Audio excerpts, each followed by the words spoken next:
The elevator's metallic hum vibrated through my swollen feet as I shifted my weight, one hand instinctively cradling the curve of my belly. 8 months. 8 months of carrying this secret, this life, this burden that grew heavier with each passing day. The divorce papers felt like burning coal in my worn leather purse, edges already softened from my nervous fingers tracing them over and over during the train ride into the city. I shouldn't have come here. Not to this building with its marble floors and crystal chandeliers. Not to this world that had chewed me up and spit me out 2 years ago. But Marcus's lawyer had been clear. If I wanted this done quickly, cleanly, without complications, I needed to sign in person. No more delays. No more excuses. The doors slid open on the 42nd floor, revealing a reception area that smelled of leather and expensive cologne. My threadbare coat suddenly felt even more inadequate.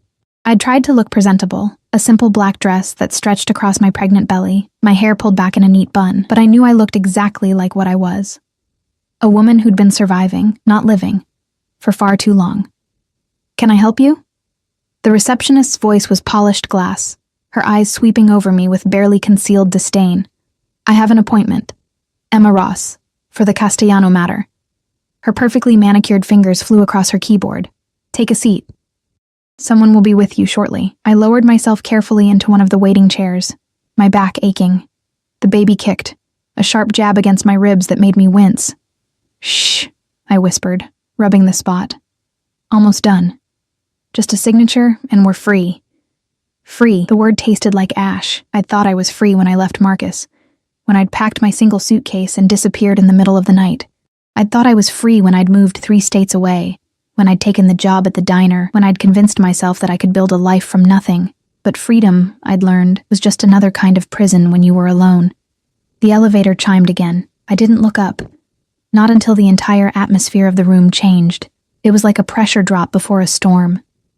That electric tension that made the hair on your arms stand up. The receptionist straightened immediately, her professional mask slipping into something closer to fear. "Mr. Castellano, we weren't expecting—" "Clear the floor." The voice cut through the air like a blade. Deep, controlled, absolute. I knew that voice.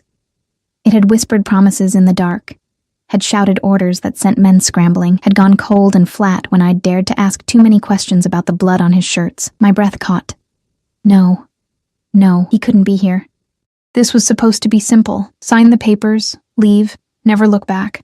I kept my head down, praying he wouldn't notice me among the scattered chairs and potted plants.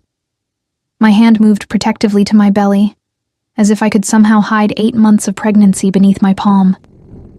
Everyone out. Now. I heard movement, the click of heels, the rustle of papers being gathered in haste, the receptionist's nervous breathing as she passed my chair. Within 30 seconds, the floor was empty, except for the security detail I could sense more than see, positioned at strategic points like chess pieces. And him. I could smell his cologne, that same intoxicating blend of cedar and smoke that used to cling to my skin after he held me. I could hear his footsteps, expensive Italian leather against marble, measured and deliberate. He was walking through the reception area, probably heading to the conference room where his empire was managed with signatures and threats. "Just don't look at me. Please, God, just walk past." The footsteps stopped. My heart hammered so hard I was certain he could hear it. The baby kicked again, harder this time, as if sensing my panic. I pressed my hand more firmly against my stomach, willing everything to be still, to be invisible. Emma. Not a question. A statement. My name in his mouth after 2 years of silence, and it still had the power to make my spine straighten. My pulse race. I forced myself to look up. Dante Castellano stood 5 feet away, and time might as well have stopped. He looked exactly the same, sharp jaw, dark hair perfectly styled, a charcoal suit that probably cost more than I'd earned in 6 months. But it was his eyes that trapped me, those dark eyes that had always seen too much, that had stripped away every defense I'd ever tried to build. Those eyes were currently traveling down my body, stopping at the unmistakable swell of my belly. I watched the color drain from his face, watched his jaw clench, a muscle ticking in his cheek, watched his hands, those dangerous, capable hands, curl into fists at his sides. The silence stretched between us like a chasm. I couldn't breathe, Couldn't move. Couldn't do anything but sit there as he stared at my pregnant stomach with an expression I couldn't read. Shock? Rage? Something else entirely? How long? His voice was barely above a whisper, but it carried the weight of a threat. I swallowed hard. That's not... I'm here to sign papers. That's all. How? Long. 8 months. The words tumbled out before I could stop them. But it's not. This isn't why I'm here. I just want to finalize everything and leave. He moved then, crossing the distance between us in 3 strides. Before I could react, he was crouching in front of me, his hands gripping the arms of my chair, caging me in. This close, I could see the storm building in his eyes, could feel the barely controlled fury radiating from him. 8 months, he repeated, his voice deadly soft. You've been carrying my child for 8 months, and you didn't think I deserved to know? It's not... I started, but the lie died on my lips when I saw his expression. Don't. The single word was a warning. Don't you dare try to tell me this baby isn't mine. I can count, Emma. I know exactly when you left. My throat tightened. Of course he knew. Dante knew everything. It was one of the things that had terrified me about him. The way he collected information like other people collected stamps. The way he could piece together truths from the smallest fragments. I wasn't going to say that, I whispered. I was going to say it's not your concern. Not anymore. Something dangerous flickered across his face. Not my concern? You're carrying my child, and you think it's not my concern? You never wanted children. You said... I said a lot of things. His hand moved before I could stop him, reaching out to hover just above my belly. He didn't touch, but I could feel the heat of his palm through the thin fabric of my dress. Did you really think you could hide this from me? Did you really think I wouldn't find out? I was going to tell you. After. The lie tasted bitter. I had no intention of ever telling him. I was going to sign the papers, disappear again, raise this baby alone in my tiny apartment above the diner where no one asked questions, and everyone minded their own business. After what? After you'd stolen my child? After you'd made sure I'd never know I was a father? You're a monster, Dante. The words ripped out of me, 2 years of suppressed fear and anger finally breaking through. You're a criminal. You hurt people. I never hurt you.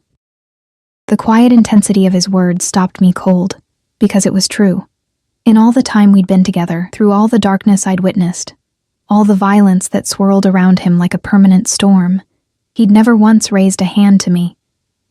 He'd sheltered me from the worst of his world, had kept me in a golden bubble where I could pretend that the man who kissed me goodnight wasn't the same man who'd ordered someone's death before breakfast.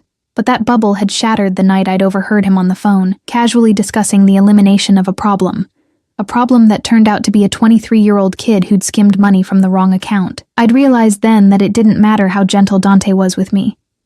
His hands were still stained with blood. You didn't have to, I said quietly. I was already dying inside, living in your world. His jaw clenched again. For a long moment, he just stared at me, and I saw something I'd never seen before in Dante Castellano's eyes, uncertainty. Then he stood abruptly, pulling out his phone. Antonio. Yes. Cancel everything. Everything. I don't care. Handle it. He ended the call and slipped the phone back into his pocket, his attention never leaving me. You're not signing anything today. What? No. Dante, I have to... The only thing you have to do right now is come with me. We need to talk. Really talk. I'm not going anywhere with you. Emma. He crouched down again, and this time when his hand moved to my belly, he made contact. His palm was warm through my dress, possessive and gentle all at once. The baby kicked against his hand, and I watched his entire expression transform. Wonder. Pure, unfiltered wonder. Please, just give me an hour. If you still want to sign those papers after we talk, I won't stop you. I should have said no. Should have stood up, walked away, protected myself and my baby from the magnetic pull of this dangerous man. But there was something in his voice, something vulnerable beneath all that controlled power, that made me hesitate. 1 hour, I heard myself say. And then I'm leaving. He stood, offering me his hand. I stared at it for a long moment. That hand that had held weapons, that had signed death warrants, that had once traced my skin like I was something precious and breakable. I took it. His fingers closed around mine, and I felt the tremor that ran through him. When I struggled to stand, weighted down by pregnancy and exhaustion, he slipped his other arm around my waist, supporting me with a gentleness that felt like a knife to the chest. "When did you last eat?" he asked, studying my face with an intensity that made me want to look away. "This morning. I'm fine." "You're pale, and you've lost weight everywhere except—" He gestured to my belly. "Have you been taking care of yourself?" "As well as I can on a waitress's salary." The words came out sharper than I'd intended, but they had the desired effect. His expression darkened, and I saw the guilt flash across his features. Good. He should feel guilty. He was the reason I'd been surviving on ramen noodles and free diner food, the reason I'd been working double shifts until my feet swelled so badly I could barely walk. "That ends now," he said quietly. "You don't get to—" "Emma." He turned to face me fully, his hand still at my waist, his other hand rising to cup my cheek. The gesture was so familiar it hurt. "I know I don't get to make demands. I know I have no right to anything after what you went through living in my world, but that's my baby, our baby, and I will not allow you to struggle. You don't control me anymore. I never controlled you. I loved you." His thumb brushed across my cheekbone. The elevator chimed. We both turned to see one of his men stepping out, eyes carefully averted from the intimate scene. "Mr. Castellano, the car is ready, and I've contacted Dr. Morrison. She's standing by at the penthouse." "Good." Dante's hand tightened fractionally on my waist. "Let's go." "Wait, what?" "I'm not going to your penthouse. And who's Dr. Morrison?" "My personal physician. You're 8 months pregnant, Emma. You need to be examined. Make sure everything is—" He stopped, and I saw fear flash across his face. Actual fear. "Make sure you and the baby are healthy." The protective instinct in his voice undid something inside me. This was the Dante I'd fallen in love with, before I'd learned what he really was.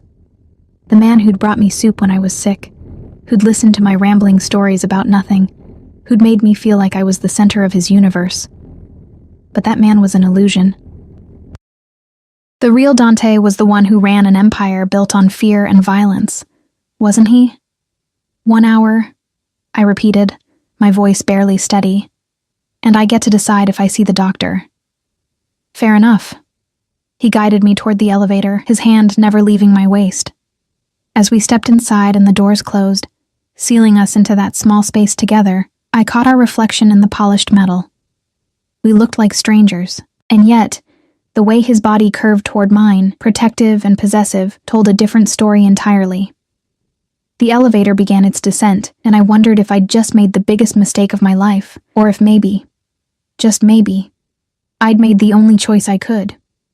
The car was exactly what I'd expected. A black Mercedes with windows so darkly tinted I couldn't see inside until the door opened. The interior smelled of leather and that cologne that haunted my dreams. And when Dante's hand pressed against the small of my back, guiding me into the seat, I felt like I was stepping into a memory I'd tried desperately to bury. He slid in beside me, maintaining a careful distance that somehow felt more intimate than touching. The driver, a man I didn't recognize, though his posture screamed military training, pulled smoothly into traffic without a word. Another car followed behind us. Security. Always security.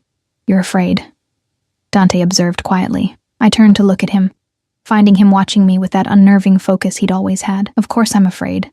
I'm in a car with a man I've been running from for 2 years. You were never running from me, Emma. You were running from what I am." The distinction felt meaningless, but I didn't argue. Instead, I looked out the window, watching the city blur past. We were heading uptown, toward the glittering towers where people like Dante lived in the clouds, far above the problems of ordinary people. "Why did you come today?" he asked. "To the office, I mean. My lawyer could have sent papers for you to sign remotely. He said it would be faster this way, that there were complications with doing it by mail." He lied. Dante's voice hardened. "Marcus has been stalling for months. I didn't know why until now." I turned sharply. "What are you talking about? Marcus said you were the one holding things up." "Marcus works for me, Emma, not you." He pulled out his phone, scrolling through something with quick, angry movements. He's been feeding you excuses while reporting back to me that you'd gone completely dark, that he couldn't find you to serve papers. The realization hit me like cold water. You've known where I was this whole time. Since 3 weeks after you left. He didn't look at me, still focused on his phone. You think I wouldn't move heaven and earth to find my wife when she disappeared in the middle of the night? Ex-wife. Almost ex-wife. Wife, he corrected, his voice dropping to that dangerous register that used to make my knees weak. The papers aren't signed, Emma. You're still mine. I was never yours. I stopped, my hand moving to my belly as the baby kicked hard. A sharp pain radiated across my lower back, and I couldn't suppress the small gasp. Dante's attention snapped to me immediately. What's wrong? Nothing. The baby it happens sometimes. Braxton Hicks contractions. They're normal. His jaw clenched. How would you know what's normal? When was the last time you saw a doctor? 2 weeks ago, at the free clinic. I lifted my chin defensively.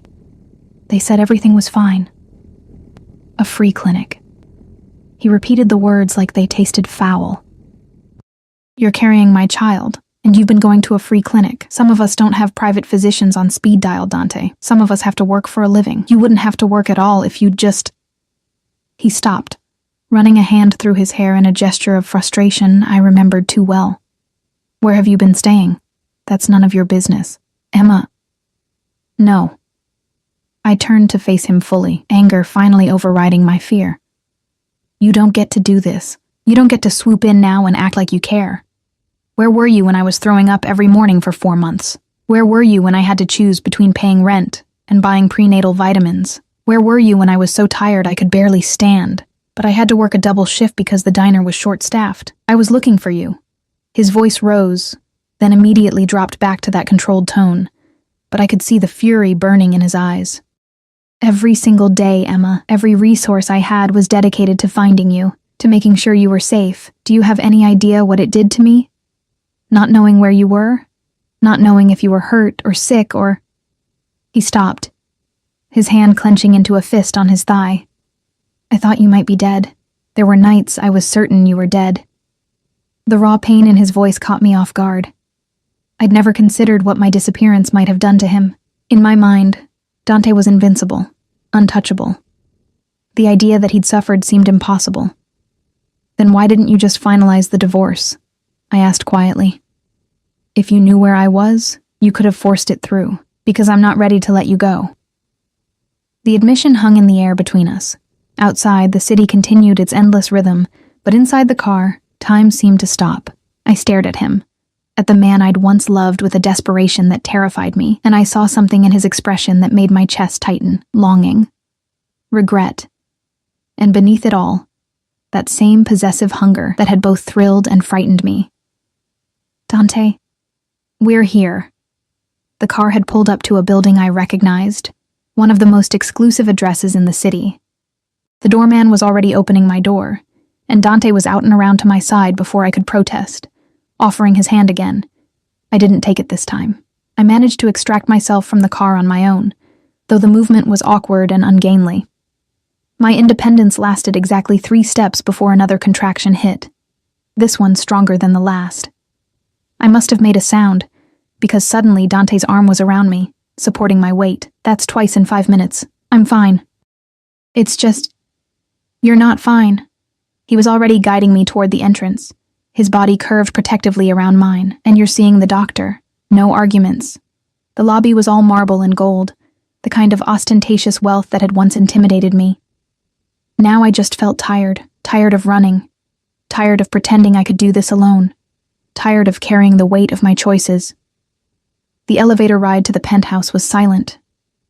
Dante kept his arm around me, his other hand resting lightly on my belly, and I was too exhausted to push him away. When the baby kicked against his palm, I felt him tense. Does it hurt? He asked softly. When the baby moves? Sometimes. Mostly it's just strange. Like there's a person inside me, living their own life. There is a person inside you. His voice was filled with wonder. Our person. The elevator doors opened directly into the penthouse, a security feature I remembered from before. Nothing had changed. The same modern furniture, the same floor-to-ceiling windows overlooking the city, the same grand piano in the corner that Dante had never learned to play. But there was something different. On the coffee table sat a stack of books, pregnancy guides, parenting manuals, books about child development. All of them looked well read, pages marked with sticky notes. I stared at them, my throat tightening. Dante, I told you. I've been preparing. He guided me to the couch, helping me sit before crouching in front of me again. This seemed to be his preferred position now, on his knees, looking up at me. From the moment I found out you were alive, I've been getting ready. Just in case. In case of what? In case you came back. His hands rested on my knees, warm and steady. In case I got a second chance. Before I could respond, the elevator chimed again. A woman in her 50s stepped out, carrying a medical bag. She had kind eyes and a professional demeanor that immediately put me at ease. Dr. Morrison, Dante said, standing. Thank you for coming on such short notice. Of course. She smiled at me. You must be Emma. I'm Claire Morrison. I specialize in high-risk pregnancies, though I'm sure there's nothing to worry about. Dante has told me a lot about you. I shot him a look. He had the grace to look slightly embarrassed. Let's get you examined, shall we? Dr. Morrison set down her bag. Is there somewhere we can have some privacy? The bedroom. Dante gestured toward the hallway. I'll show you. I know where it is, I said quietly. Because of course I did. I'd slept in that bedroom for 6 months, had memorized every inch of that space. The thought of going back there made my chest ache. Doctor. Morrison helped me up, and I walked slowly down the hallway, feeling Dante's eyes on my back with every step. The bedroom was exactly as I remembered. King-sized bed with charcoal sheets, minimalist furniture. That same painting on the wall that I'd always thought looked like a storm over an ocean. Lie down, dear, Dr. Morrison said gently. Let's see how you and baby are doing. The examination was thorough but gentle. She checked my blood pressure, listened to the baby's heartbeat, measured my belly. Through it all, she asked questions. When was my due date? Had I been experiencing any unusual symptoms? Was I feeling the baby move regularly? Everything looks good, she finally announced, helping me sit up. Baby's heartbeat is strong, position is good. But Emma, you're measuring a bit small. Have you been eating enough? I felt my cheeks heat. I eat. It's just, finances have been tight. Her expression softened with understanding, not judgment. I'm going to write down some recommendations for you. High-protein foods, prenatal vitamins, the good ones, not the cheap ones from the drugstore. And you need to be taking it easy. Working on your feet all day isn't good for you or the baby, especially this late in the pregnancy. I don't have a choice. I have to work. Actually, Dante's voice came from the doorway. You don't. I turned to find him leaning against the frame, arms crossed. How long had he been standing there? I told you to wait in the living room, Dr. Morrison said mildly. It's my penthouse, and my child. He pushed off the frame, walking into the room. What did you find? Dr. Morrison looked at me for permission. I nodded, too tired to fight. Mother and baby are healthy, but Emma's under too much stress. She needs rest, proper nutrition, and someone to make sure she's not overdoing it. She packed up her equipment. I'd like to see you weekly from now on, Emma, just to monitor things as we get closer to your due date. I can't afford... It's handled, Dante interrupted. Send the bills to me, Claire. Of course. Dr. Morrison smiled at me again. I'll let myself out. Emma, take care of yourself, and call me immediately if you have any concerns, anytime, day or night. She handed me her card. After she left, silence filled the room. Dante stood by the window, backlit by the afternoon sun, and I could see the tension in his shoulders. You're not going back to that diner, he said finally. You can't tell me what to do. I'm not telling you. I'm asking. He turned to face me. Please, Emma. Stay here. Let me take care of you. Let me... His voice cracked slightly. Let me be there for our child. Even if you can't forgive me. Even if you still want the divorce after the baby is born. Just let me do this. I wanted to say no. Wanted to maintain my independence. My hard-won freedom from his world. But I was so tired. Tired of struggling. Tired of being afraid. tired of pretending I had everything under control when I was barely holding on. Just until the baby is born, I heard myself say. And we need rules. Anything. Separate bedrooms. You don't make decisions about the baby without consulting me. And if I want to leave, you let me go.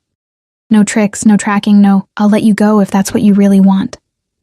He moved closer, stopping just out of reach. But I'm going to fight like hell to convince you to stay. The intensity in his eyes made my breath catch. This was dangerous. Being here, in his space, letting him back into my life even temporarily. It was like standing at the edge of a cliff, but what choice did I have? The baby kicked again, as if casting a vote, and I pressed my hand to the spot. Okay, I whispered. But just until... The rest of my sentence was cut off by a sharp, searing pain that ripped across my abdomen, not a Braxton Hicks contraction. Something else. Something wrong. I gasped, doubling over, and Dante was there instantly, his hands on me, his voice sharp with panic. Emma? Emma, what's wrong? Something's...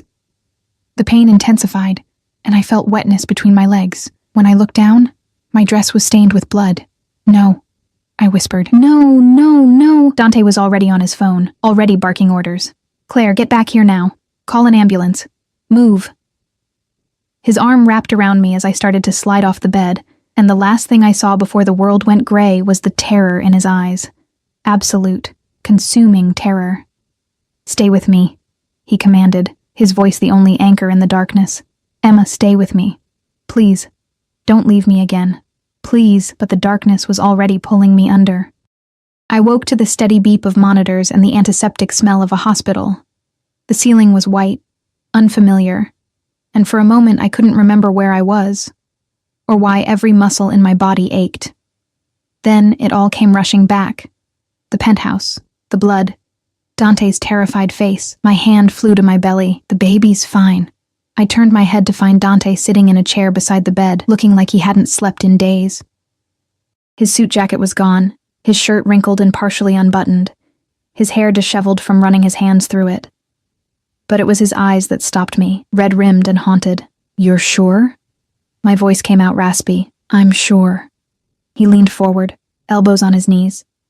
Placental abruption. Partial. Not complete. Dr. Morrison caught it in time. They've stabilized you both, but you're on strict bed rest for the remainder of the pregnancy. Relief flooded through me so intensely I felt tears prick my eyes. How long was I out? 14 hours. His voice was rough. Longest 14 hours of my life.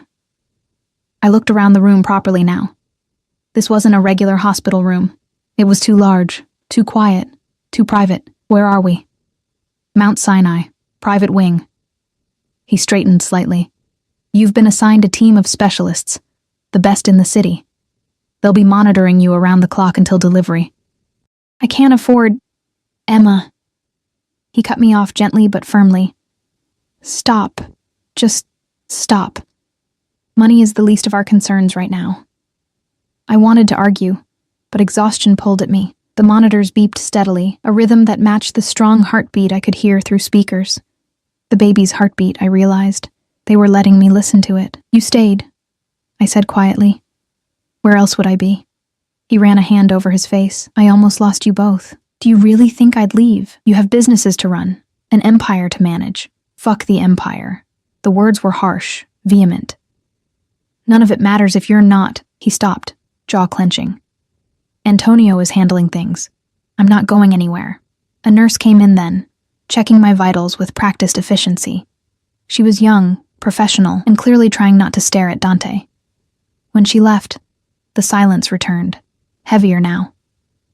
You should go home, I said. Get some sleep. I'm fine now. You collapsed in my arms, bleeding. You are not fine. The doctors said you've been working yourself to exhaustion, that you're malnourished, that the stress you've been under could have killed both of you. His voice shook with barely controlled anger. So no, Emma, you are not fine, and I am not leaving. I closed my eyes, too tired to fight. I did what I had to do. You should have come to me. You're a criminal, Dante. The father of my child shouldn't be someone who... I stopped, aware that even hospital rooms might have ears. Someone who, what, kills people? Runs illegal operations? He stood abruptly, pacing to the window. You think I don't know what I am? You think I don't live with it every day? Then why do you keep doing it? He was silent for a long moment, staring out at the city lights. When he spoke, his voice was quieter. Because I was born into this life. Because walking away would mean war. Because there are people who depend on me. Families who would be destroyed if the Castellano Empire fell. He turned back to me. But none of that matters now. What matters is keeping you and our baby safe. Safe from what? From you. The words hung between us like a blade. I saw him flinch, saw the pain flash across his face. If that's what it takes, he said finally. If you need me to walk away after the baby is born, if you need me to be nothing more than a name on a birth certificate and a monthly check, I'll do it. But right now, you need me. Whether you want to admit it or not, he was right, and I hated it. I hated that I was lying in this hospital bed, dependent on him. Hated that my body had betrayed me, that I couldn't even keep myself and my baby safe on my own. I wanted to do it alone, I whispered. I wanted to prove I could. Why? He moved back to the chair, sitting down heavily. Why was it so important to struggle when you didn't have to? Because accepting help from you meant accepting what you are, meant being complicit in... I stopped, shaking my head. I left because I couldn't live with myself, knowing where the money came from, knowing that every nice thing I had was paid for with someone else's suffering. Is that what you think? His voice was sharp. That I'm some monster who hurts innocent people for profit? Aren't you? He leaned back in the chair, studying me with those dark eyes that saw too much. My family has been in this business for 4 generations. We control the ports, the unions, certain business interests that exist in the gray areas of the law. Yes, I've hurt people. Yes, I've done things that would horrify you. But I have rules, Emma. Lines I don't cross. Like what? You don't kill on Sundays? Like I don't deal in drugs. Like I don't touch human trafficking. Like I don't hurt women or children, ever. His voice was hard. The men I've eliminated, and yes, I'll use that word since you seem to want honesty, were men who broke those rules. Men who preyed on the vulnerable, men who would have done far worse if left unchecked. That doesn't make it right. No, he agreed quietly. It doesn't. But it makes it necessary. The world I operate in doesn't run on laws and morality, Emma. It runs on power and fear. And if I'm not the one holding that power, someone worse will take my place. I wanted to argue, to tell him that was just justification. But I was too tired, and some part of me, the part that had loved him, understood what he was saying. I'm not asking you to forgive what I do, he continued. I'm not even asking you to understand it. But I am asking you to let me take care of you and our child. Can you do that? Just for now? Before I could answer, the door opened and Dr. Morrison walked in, followed by another doctor I didn't recognize. Emma, you're awake. Good. She smiled, but her expression was serious. We need to discuss your care going forward. The next hour was a blur of medical terminology and treatment plans. The partial placental abruption meant the baby wasn't getting optimal nutrition. I'd need to be monitored constantly. Any sign of complications, and they'd have to deliver early. Bed rest was non-negotiable. I couldn't even get up to use the bathroom without assistance. We'd normally keep you here, Dr. Morrison said, but given the circumstances, Mr. Castellano has arranged for a full medical setup at his residence. You'll have round-the-clock nursing care, and I'll be checking on you daily. I didn't agree to that, I said, looking at Dante. You need rest and safety, he replied calmly. The penthouse has both, and before you argue about independence, remember what the doctor said. You can't be alone. Not for a single moment. He was right, damn him. I couldn't go back to my tiny apartment above the diner. Couldn't take care of myself, let alone work. This is temporary, I said firmly. Just until the baby is born, whatever you need. But there was something in his eyes that said he was already planning for more than temporary. They kept me in the hospital for 2 more days, monitoring, stabilizing, making sure the baby's heartbeat stayed strong. Dante never left.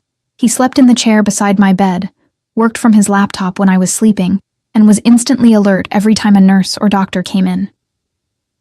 On the 3rd morning, they cleared me for discharge. A wheelchair appeared, and Dante was there, helping me into it with a gentleness that made my chest ache. I can walk, I protested. Doctor's orders. No unnecessary strain. His hand rested briefly on my shoulder. Don't fight me on this, Emma. The car was waiting at a private entrance. The same black Mercedes. But this time with a second vehicle full of security. When I raised an eyebrow, Dante's expression was grim. Word is out that I have a pregnant wife. That makes you a target. The reality of his world came crashing back. A target for who? Anyone who wants to hurt me. He helped me into the car, sliding in beside me. Don't worry. No one will touch you. I'll make sure of it. The certainty in his voice should have reassured me. Instead, it reminded me of exactly why I'd run. This life, this constant danger. This was no place to raise a child. But as we drove through the city, Dante's hand found mine, lacing our fingers together, and I didn't pull away. The penthouse had been transformed. What was once a bachelor's minimalist space now had medical equipment set up in the guest room, monitors, an emergency kit, everything needed for immediate care. A nurse was waiting, a calm woman in her 40s who introduced herself as Patricia. I'll be here during the day, she explained. Another nurse, Michelle, will take the night shifts. We're both experienced in high-risk pregnancies. Dante guided me to the master bedroom. The bed had been fitted with special pillows for pregnancy, and there was a small refrigerator stocked with healthy snacks within arm's reach. You thought of everything, I said quietly. I had 48 hours to prepare while you were in the hospital. He helped me onto the bed, adjusting pillows until I was comfortable. I need you to promise me something. What? That you'll actually rest, that you won't try to do things on your own just to prove a point. His hand cupped my cheek. I know you're independent. I know you hate needing help. But for the next month, can you just let go? Let me take care of you? The vulnerability in his voice undid me. This wasn't the cold Mafia boss, the feared Dante Castellano. This was the man I'd fallen in love with, the one who'd shown me glimpses of who he might have been in a different life. 1 month, I agreed. And then we talk about what happens after you've given birth safely, after you've recovered, after... He stopped, his thumb brushing across my cheekbone. After I've had time to show you that I can be what you need. Dante, I know I can't change what I am, but I can change how it affects you. He leaned down, pressing his forehead to mine. Please, Emma, give me this chance. I closed my eyes, breathing in his scent, feeling the warmth of his skin. This was dangerous. Every moment I spent with him, every tender gesture, every glimpse of the man beneath the monster. It was eroding my defenses, but I was too tired to fight, too tired to run, too tired to do anything but surrender. Okay, I whispered. His breath hitched. Then his lips brushed against my forehead, soft and reverent. Thank you.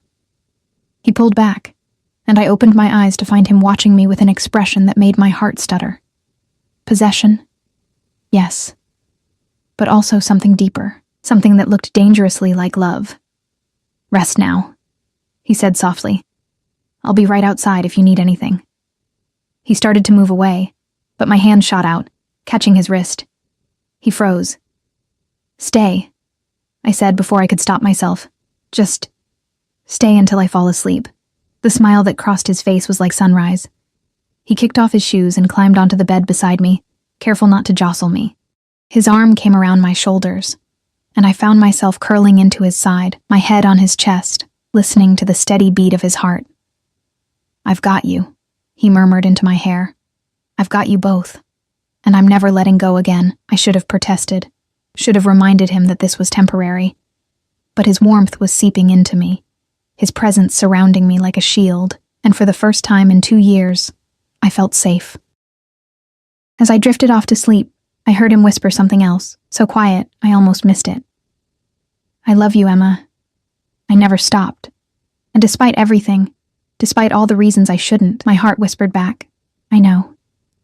The days blurred into a strange new routine. I woke each morning to find Dante already awake, sitting in the armchair by the window, watching me with those dark eyes. Patricia would come in with breakfast. Always something nutritious, always more food than I could finish. Then there were the checkups, the monitoring, the endless waiting. But it was the nights that undid me. Dante had kept his promise about separate bedrooms, sleeping in the guest room despite my presence in what had once been our shared bed. But every night, around 10, he'd appear in the doorway, asking the same question. Can I stay until you fall asleep? And every night, I said yes. It became our ritual. He'd lie beside me, fully clothed, careful not to touch me unless I reached for him first. We'd talk in the darkness, about everything and nothing. He told me about the business deals he was managing remotely, careful to keep the details vague. I told him about the diner, about the regulars who came in every morning, about the life I'd built in my exile. We didn't talk about the future. We existed in this suspended moment, where the only thing that mattered was the baby growing inside me and the fragile truce between us. 2 weeks passed. The baby grew stronger, more active. Sometimes, when a particularly hard kick woke me in the middle of the night, I'd find Dante already awake, his hand hovering over my belly, asking silent permission. I'd take his hand and place it where the movement was strongest, watching his face transform with wonder. "She's strong," he'd whisper. "She? Or he? I just have a feeling." His thumb would trace gentle circles over my stomach, strong and stubborn, like her mother. It was during one of these quiet moments, 3 weeks into my bed rest, that everything changed. I woke to raised voices outside the bedroom. Dante's voice sharp with authority, and another man's, one I didn't recognize. I sat up carefully, straining to hear. "Don't care what Salvatore says. The answer is no." "He's not asking, Dante. He's demanding." "You know what that means. It means he's forgotten who runs this family."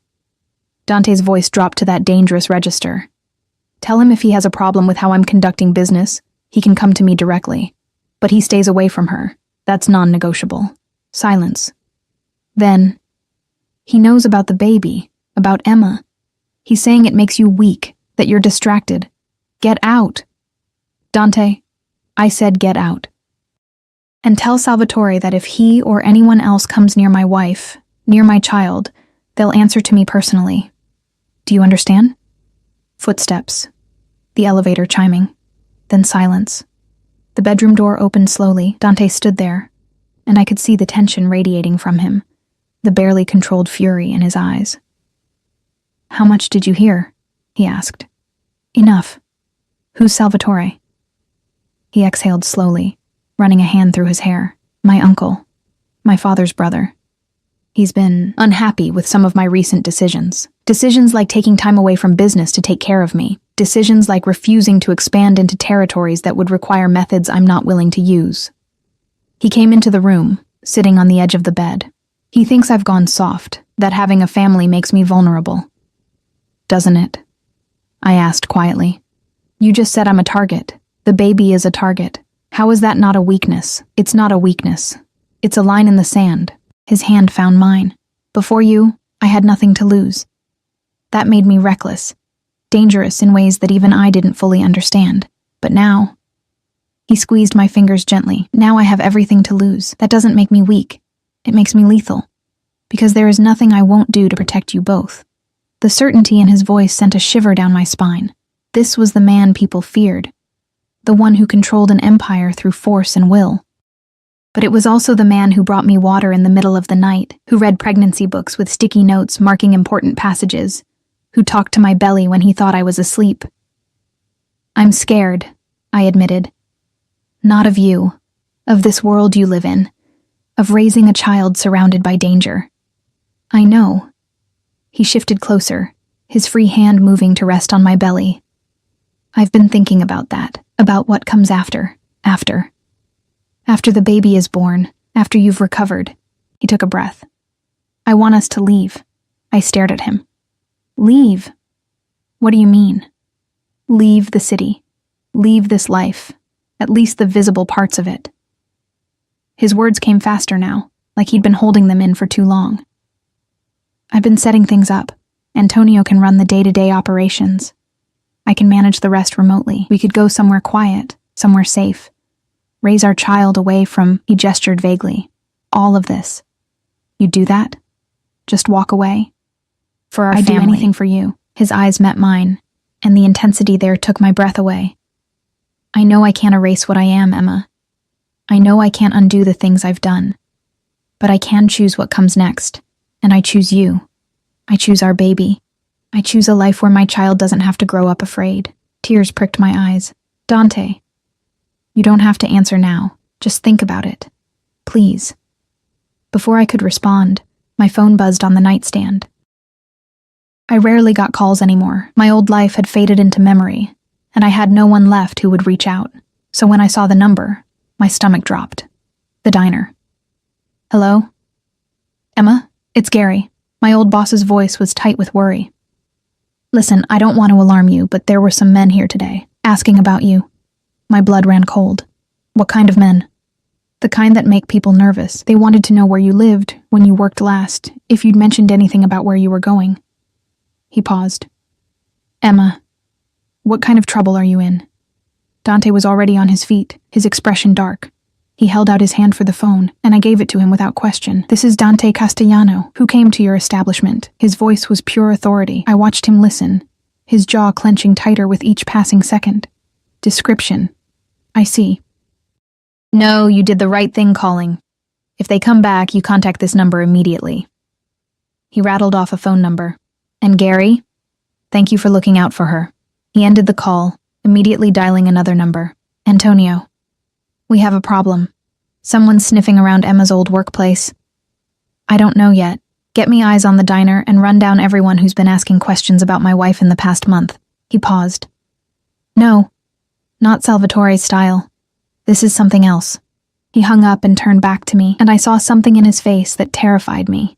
Not anger. Fear. What's happening? I asked. I don't know yet, but we're going to find out. He pulled out another phone. I'd learned he kept several, and made a series of rapid calls, each one short and clipped.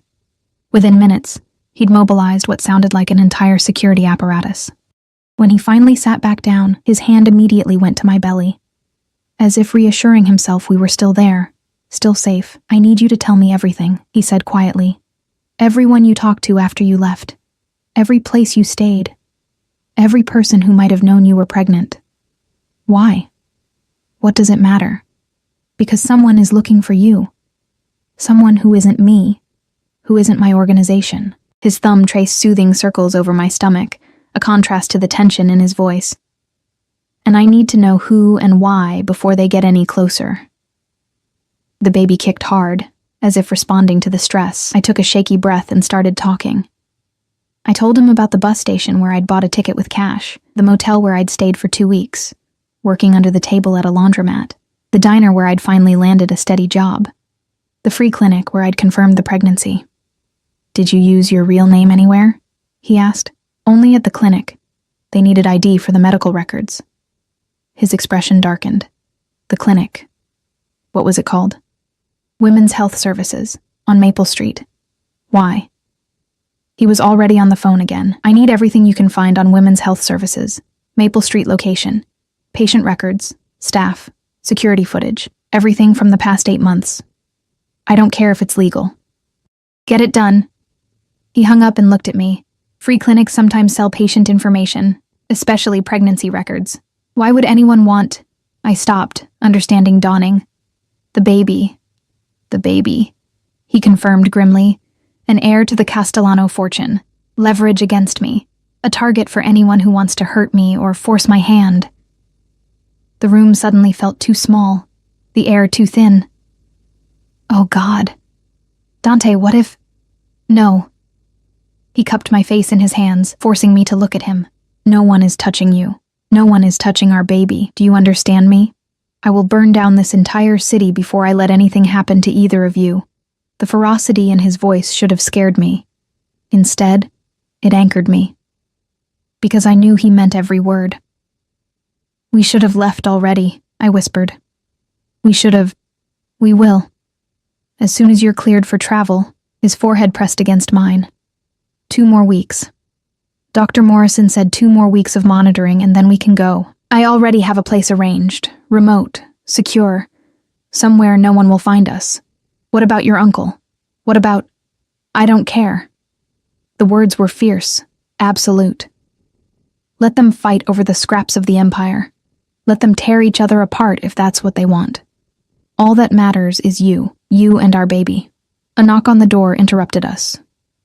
Antonio stepped in, his face grim. "We have a problem. The men asking around at the diner, we have an ID. They're Russian, Volkov's crew." Dante went very still. "Dmitry Volkov? The same. Word is he's looking to expand his territory. Thinks taking your family would give him leverage in negotiations." The temperature in the room seemed to drop 10 degrees. Dante stood slowly, and I saw the transformation happen in real time. The gentle man who'd been holding me became someone else. Someone cold, lethal, terrifying, double the security, no one in or out without clearance, and get me a meeting with Volkov. "Dante," Antonio started. "Get me the meeting. Tonight, if possible." His voice was pure ice. "He wants to negotiate? Let's negotiate." Antonio nodded and left. Dante turned back to me, and I saw him visibly force himself to soften, to push back the darkness I'd just witnessed. "I have to handle this," he said quietly. "But I'm leaving 6 men outside this room. Patricia is here. You'll be safe." "You're going to meet with him? The man who's been hunting me? I'm going to make him understand that you're off limits, that this baby is off limits." He leaned down, pressing a kiss to my forehead. "I'm going to make sure he never thinks about you again." "Dante," I caught his hand. "Be careful, please." Something softened in his eyes, always. I have too much to come back to now. He kissed me then, really kissed me, for the first time since I'd walked back into his life. It was gentle and desperate all at once, a promise and a goodbye. And when he pulled away, I saw my own fear reflected in his eyes. "I love you," he said quietly. "I need you to know that, whatever happens, whatever you decide after all this is over, I love you." The words stuck in my throat. I couldn't say them back. Not yet. Not when I still didn't know if we had a future. He smiled sadly, like he understood. "It's okay. You don't have to say it. Just be here when I get back." Where else would I go? I tried to joke, but it came out shaky. "Nowhere. Not anymore." He pressed one more kiss to my forehead, then to my belly.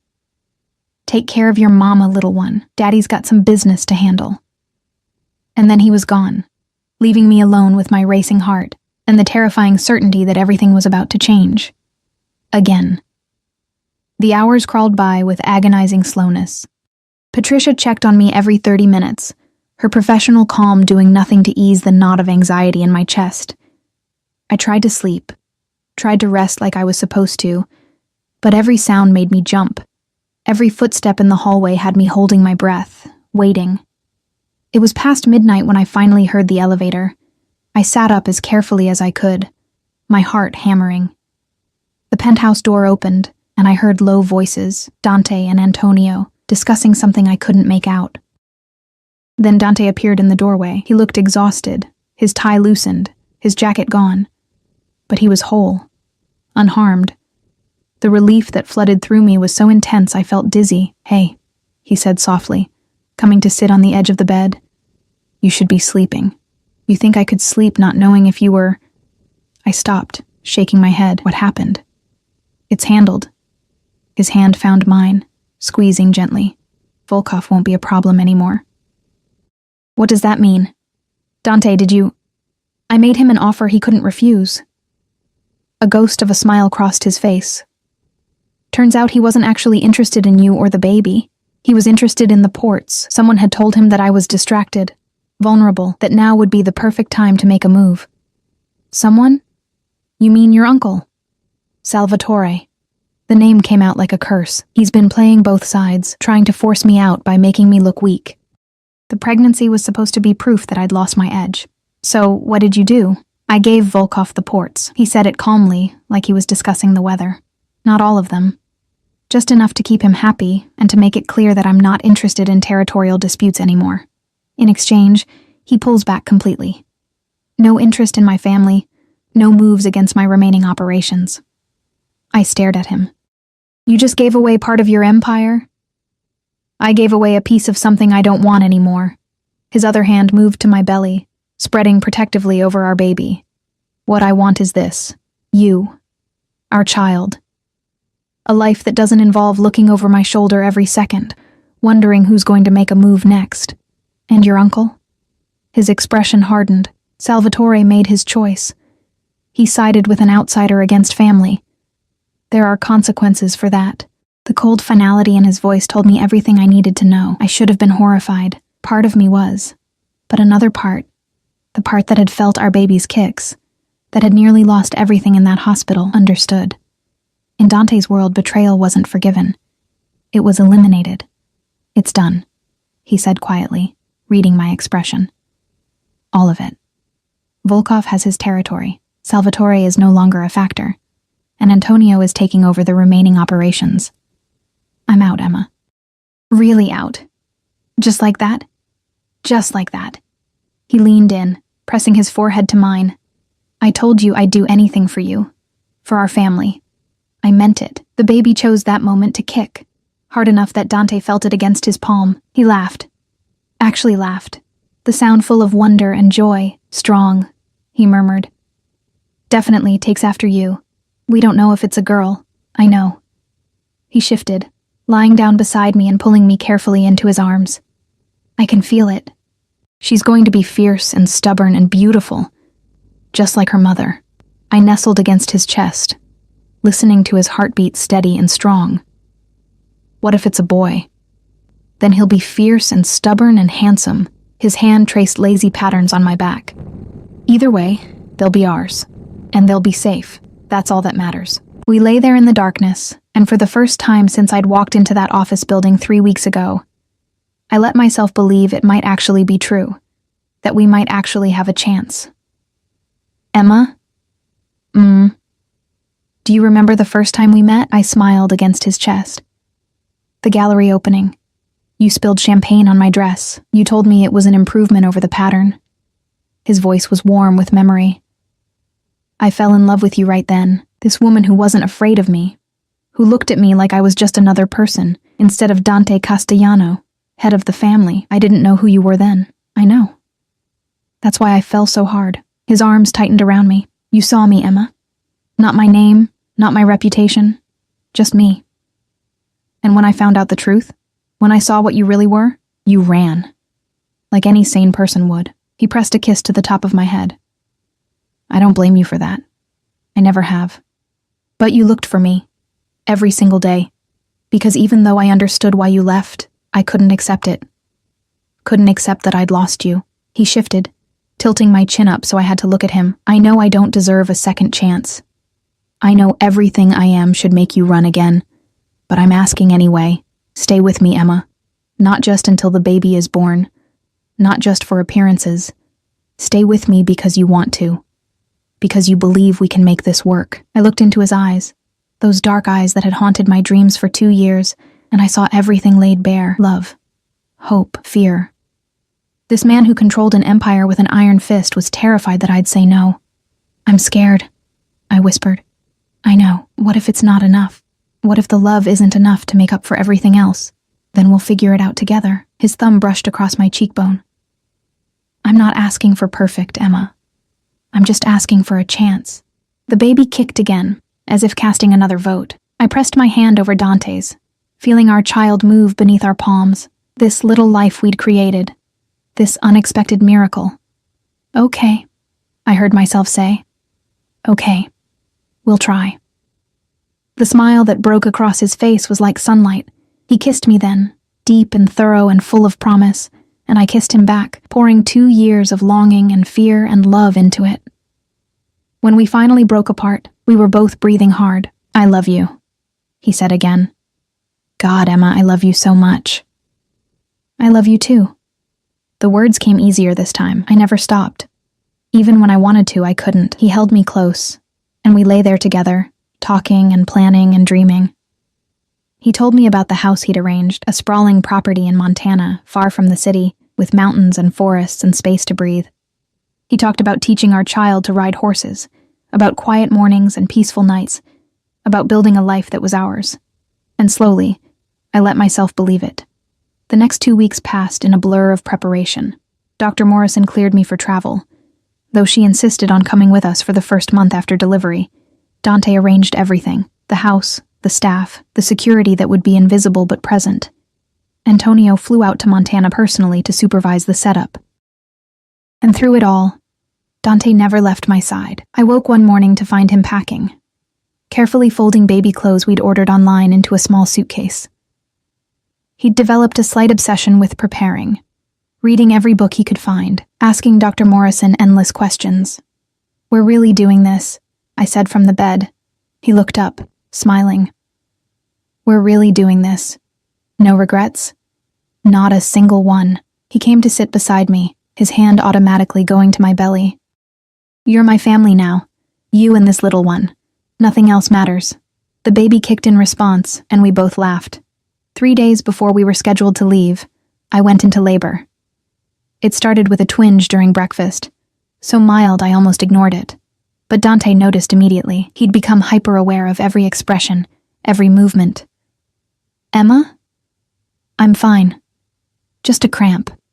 20 minutes later, another one. Stronger this time. Patricia was already on her phone, calling Dr. Morrison, and Dante was helping me to the car before I could fully process what was happening. "It's too early," I said, gripping his hand as another contraction hit.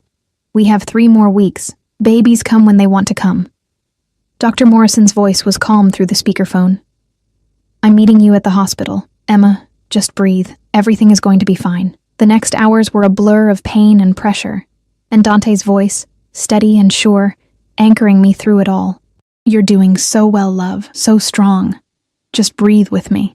His hand never left mine, even when the contractions became unbearable. Even when I screamed and cursed and told him I couldn't do this, he stayed.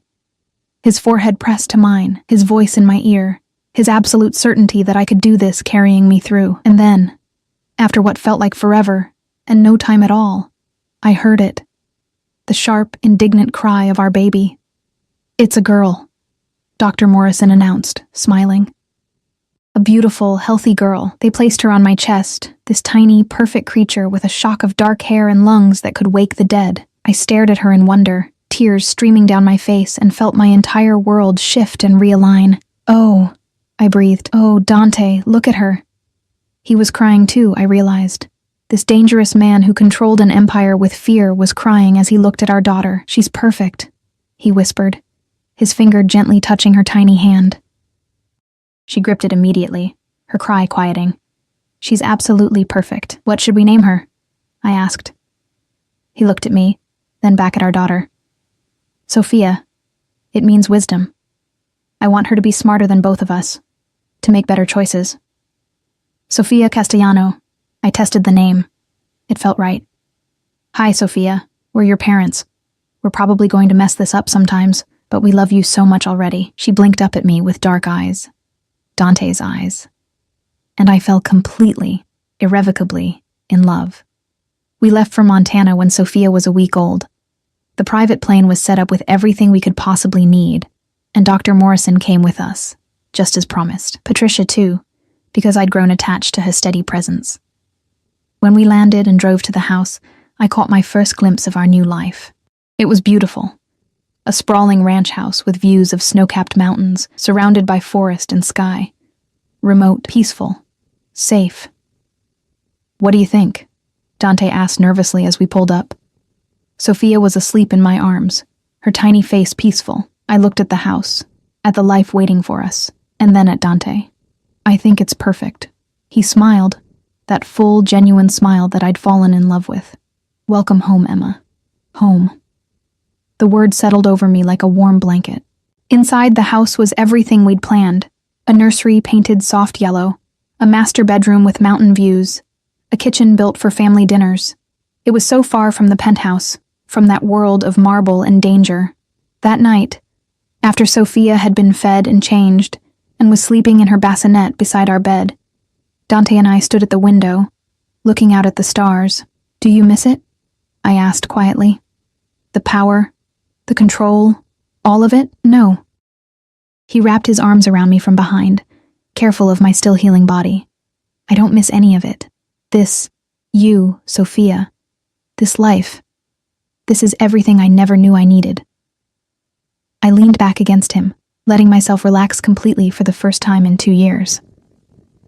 "I love you, Dante. I love you too." He pressed a kiss to my temple. "Thank you." "For what?" for coming back, for giving me another chance, for our daughter. His arms tightened slightly. For believing that I turned in his arms, looking up at him. You didn't change who you are. You just chose what matters more, and what matters is this family. He cupped my face gently. You're my redemption, Emma. You and Sophia. Everything good in my life starts with you. I kissed him then, soft and sweet and full of promise. When we broke apart, we checked on Sophia together, this tiny miracle sleeping peacefully, unaware that her existence had changed everything. Dante's hand found mine as we stood over her bassinet. We're going to give her everything, he whispered. Love, safety, a choice about who she wants to be. She'll never have to live in shadows. No, I agreed, she'll live in the light. And as I stood there, with the man I loved, and the daughter we'd created, looking out at the mountains bathed in moonlight, I finally understood what freedom really meant. It wasn't running away. It wasn't being alone. It was choosing who you wanted to be, despite where you came from. It was building something new from the ashes of the past. It was loving someone completely, flaws and all, and being loved the same way in return. We'd both been prisoners once, me to my fear, him to his legacy. But here, in this house under these stars, with our daughter breathing softly between us, we were finally free. Come to bed, Dante said softly, his hand warm in mine, and I did. Not because I had to, not because I was afraid to be alone, but because I wanted to, because this was my choice, my life, my family. Our story hadn't started perfectly. It had been messy and complicated and full of pain. But as I settled into Dante's arms, with Sophia's bassinet within reach and the Montana night quiet around us, I knew that the ending, our ending, was going to be exactly what we needed. Not perfect, not easy, but ours. And that was enough. More than enough.